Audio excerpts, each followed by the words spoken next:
This is Jennifer.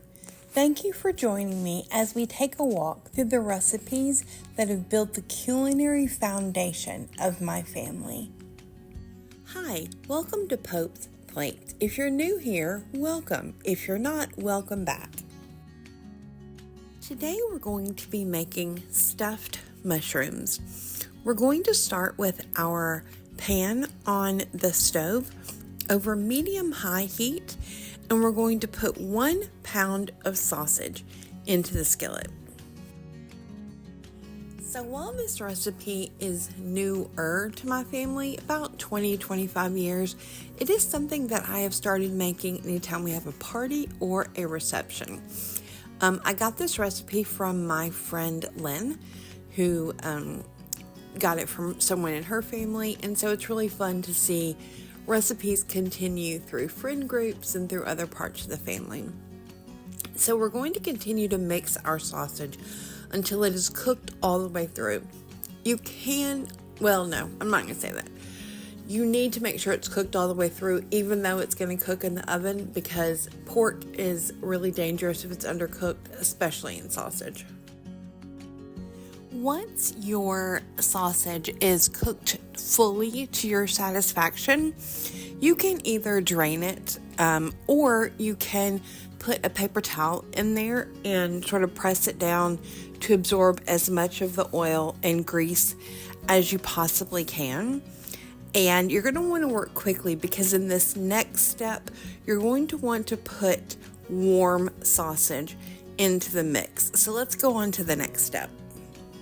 Alright, to a medium-sized mixing bowl, you're going to add 1 block of preferably room temperature cream cheese. If it isn't room temperature, it's okay because the sausage is warm.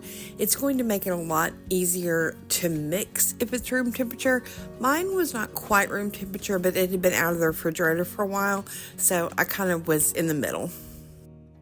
Now, once the cream cheese is in the bowl, you're going to put the warm sausage on top of it, and then you're going to add a pinch of salt and pepper. This is really to your taste, or as they say, measure with your heart. I don't like a lot of salt in my food, but I like a lot of pepper, and so it's really completely up to you. So sometimes, like now, I'll add a little garlic salt to the mixture, especially if I get mild sausage, because it just gives it a little bit more flavor. It's completely optional in my mind. There's never enough garlic, but it's completely optional whether or not you want to add that.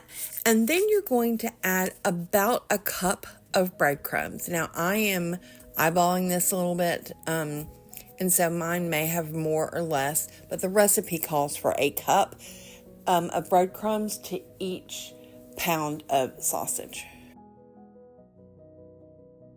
Okay, once your stuffing mix is completely mixed through as well as you can, then you're going to set it aside, and we're going to want to stem and clean about 2 packages.